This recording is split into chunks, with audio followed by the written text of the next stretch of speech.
I think I would personally look at you like a younger guy in the league. But is there a difference between what have you noticed culturally between like your generation as a 27-year-old and the guys who are brand new to the league, like 20, 21? Yeah, I mean, I think that I'm like young in the league in terms of years, right? But like I do feel like I'm older than a lot of and I am older than a lot of these guys coming in. I think that like, and I'm not trying to be like one of these old heads or whatever complaining about like this new generation, Instagram, blah, blah, this stuff, TikTok. Like, but I do think that all that stuff has had an influence on a couple things.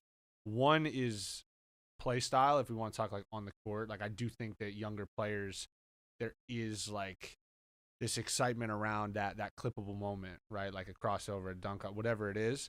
I think that kind of there's been less of an emphasis on just like straight winning. Right. And it's more about that. And then the other side of it too is like everything off the court, because guys have hundreds of thousands of followers on these different platforms. It's like, okay, they now say, well, this is a business opportunity. I'm going to lean into this. I'm going to do this and that. And this is coming from somebody who I post like strictly ad content on my Instagram. Right. I love that. I love that. Like, it's like just strictly you know ads. what you're getting when you sign up here. Yeah, you can't exactly. complain about another ad because that's literally all this is. That's all it is. But like those younger guys, like the fit pics, the drip, like all that sort of stuff, the tunnel pics, like that, I think is even more elevated for this younger generation because it's been like glorified and talked about even more, which isn't necessarily a bad thing. Like actually, funny enough, I think JJ had like a viral moment last year when on his podcast, he was like, oh, you know, these young guys in the league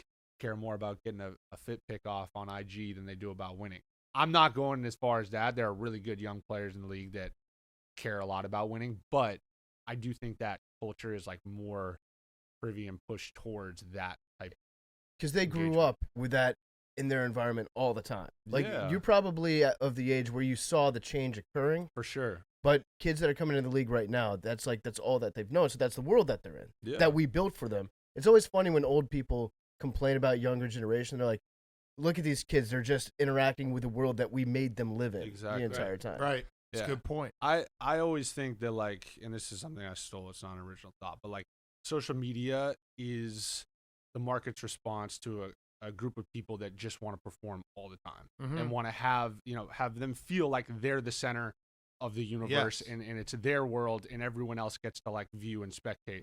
Now, the interesting thing is especially when you're a high school kid and you're deemed the next whatever, great basketball player, great football player, you now have this crazy following at such a young age. And it's like, if I was 16, 15 years old, like when I was 16 years old, I was sitting on the bench in high school, like not checking in games.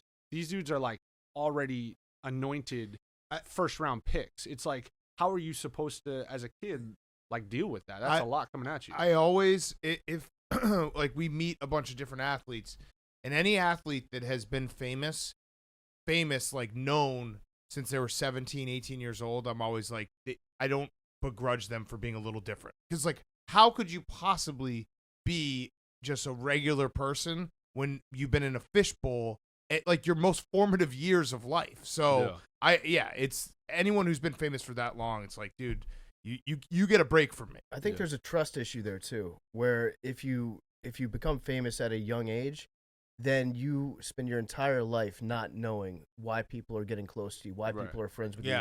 A girl that you meet, what she knows about you, what her motives are, that sort of thing. Where if you have a point, like if you have to like work towards it as you get into adulthood, at least you've got like a circle of friends. Like it sounds like you two have that like relationship from before it happened. I saw the potential. Yeah, exactly. Yeah, you were hanging out in the gym, like scouting out the best players.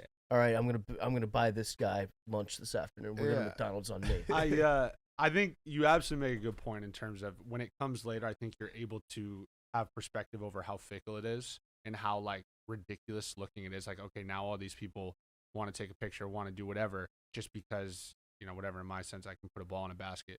But I'm curious for you guys because you guys had like a later career trajectory than an athlete. I'm not saying I was actually the greatest Christmas tree salesman and soccer referee at a young age, so I've been living in that fishbowl for a very long time. Yeah. But like, what has because now like you guys are and your faces are everywhere. Like everybody, I joke because I just look like I'm a little bit taller, but like I look like a very just normal guy. I think last time I was on your show, you said I had an incredibly punchable face, which I took like somewhat as a compliment.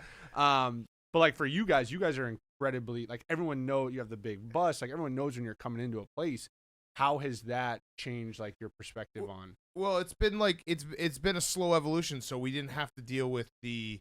First of all, I think we're famous on the internet, but like fame versus, you know what I mean? Like being famous on the internet versus being a fucking NBA player is different in my eyes. Very different. Here's how it usually goes. If somebody recognizes us, there's always a good amount of them that will like recognize us, and then they'll be like maybe with a girlfriend, and their girlfriend will have this face on like, who the fuck is that guy?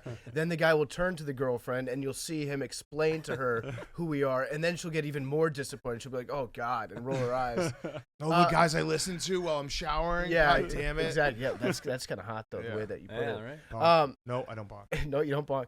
But it's been, I guess I consider myself to be like a C+ list celebrity at this point. But in terms of the evolution, it was the way that Barstool's grown, the way this podcast grew a little bit faster in terms of like from day 1 to day whatever 100. But like I know in terms of Barstool, it was such a gradual thing where it's like, oh, a couple people like recognize me at the bar. Oh, a couple people recognize me at Wrigley. Right. Oh, okay, now a few more people, and then so it's like the adjustment was built in.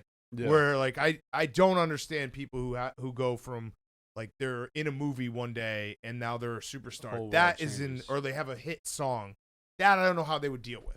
Because it's been 10 plus years for me where it's like, you know, and I still don't really feel. I think also we're so accessible that the fame doesn't feel as real to people and to us. You know what I mean? Like people see us every day. They read us tweet every night. You know what I mean? I was going to say that's part of your guys, like when you listen to TMT, feel like you're in the room. You feel like, so I'm sure people come up to you and that like they think that they know you. Correct. And like that, do you feel like a responsibility to engage because it's like this is our I like engagement. I don't look at it as a responsibility at all. Like if somebody wants to take the time to come up and say hi to us, and part of my take is a big part of their life, and they, you know, feel like they're part of that conversation, to me that's an awesome thing to have. Like I try, above all else, I tried not to take that for granted at all, because a lot of people that have been in this industry for a long time never get to that point. And it's very meaningful because I had those kind of relationships when I was younger with different people I would listen to on the radio, where I'd feel like I was part of their community or part of like their show. I was really invested in it, that sort of thing. I think that's a really special bond that you can develop. It's very strange because they're not in this room and we're not actually having a conversation with them, but they feel like they are. But I think that's a good thing that they have. I think that that's a net positive that they're able to like connect with the show in that way. That's actually a very constructive thing. So I never try to, like, I never feel a burden.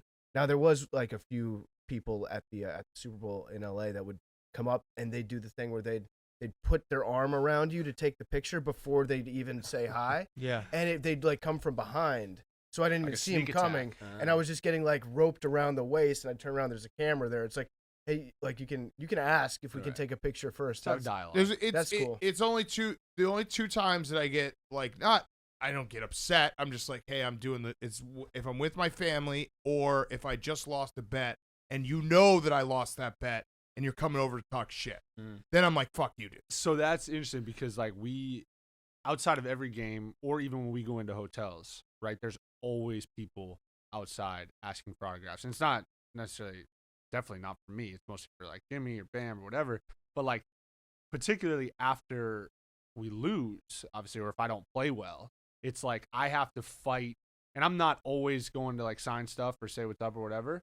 But if someone says my name, I always try to like have that perspective that you're talking about. Right. Of like, all right, this is the least I can do, and if this is like a meaningful moment for them, but it's hard to do that. It's very hard in sometimes. That mental state. But you have to know it because it's like you're living your life, and that person sees you for 60 seconds. That's right. So they take that, and that's what they think of you forever. So It's like absolutely, like that's what I said. Like I love it.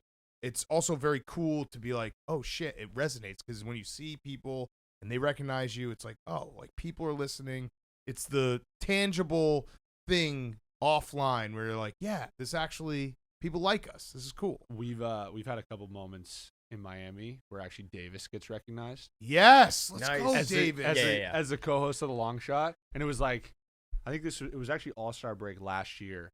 We were probably a month into the podcast, and somebody pulled up. We were like walking in Midtown Miami. I don't know if you guys know Midtown, but we were walking around there, and somebody pulled up and pulled off to the side.